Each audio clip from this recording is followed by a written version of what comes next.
உலக கோடீஸ்வரர்கள் அப்படின்னாவே நம்ம எல்லாருக்குமே ஞாபகம் வருது ஒரு காலத்தில் பில்கேட்ஸ் தான். ஏன்னா 1995 ஆரம்பித்து 2017 வரைக்கும் ஒரு நிலையான இடத்துல தன்னை தக்க வச்சுட்டு இருந்தார். ஆனால் காலம் என்றைக்குமே மாறக்கூடியது இல்லைங்களா? இப்போ இருக்கிறவங்களை நீங்கள் கேட்டிங்கன்னா எல்லாருமே சொல்லக்கூடியது எலான் மஸ்க், டெஸ்லாவுடைய ஃபவுண்டர். ஆமாங்க, ஆனால் அவரையும் ஒருத்தர் பின்னாடி தள்ளிட்டாரு. யாருன்னு பார்க்குறீங்க? அவரு தான் பெர்னால்ட் அர்னால்ட். அதாவது யார் இவர் அப்படின்னா, லூயிஸ் வால்டன் அப்படின்ற மிகப்பெரிய பிரபலமான ஒரு ஹேண்ட்பேக் கம்பெனியுடைய ஃபவுண்டர் தான் இவர்.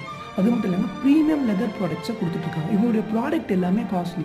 ஏன் அப்படின்னு பார்த்தா, அதுக்கு அவங்க போடக்கூடிய ஹார்ட்வேர், அதாவது தனியாக ஒரு ரிசர்ச் டிபார்ட்மெண்ட்டை வச்சு புதுசாக ஸ்டைலாக மக்களை கவர்ற அளவில் அவங்க தொடர்ச்சியாக பல விஷயங்களை செஞ்சிட்ருக்காங்க. தரமான குவாலிட்டியான ப்ராடக்டை அவங்க கொடுத்துட்டே இருக்காங்க. பாருங்கள், இதிலிருந்து ஒரு விஷயத்தை நம்ம கற்றுக்கணும். என்றைக்குமே எந்த விஷயமும் நிலையானது கிடையாது. காலம்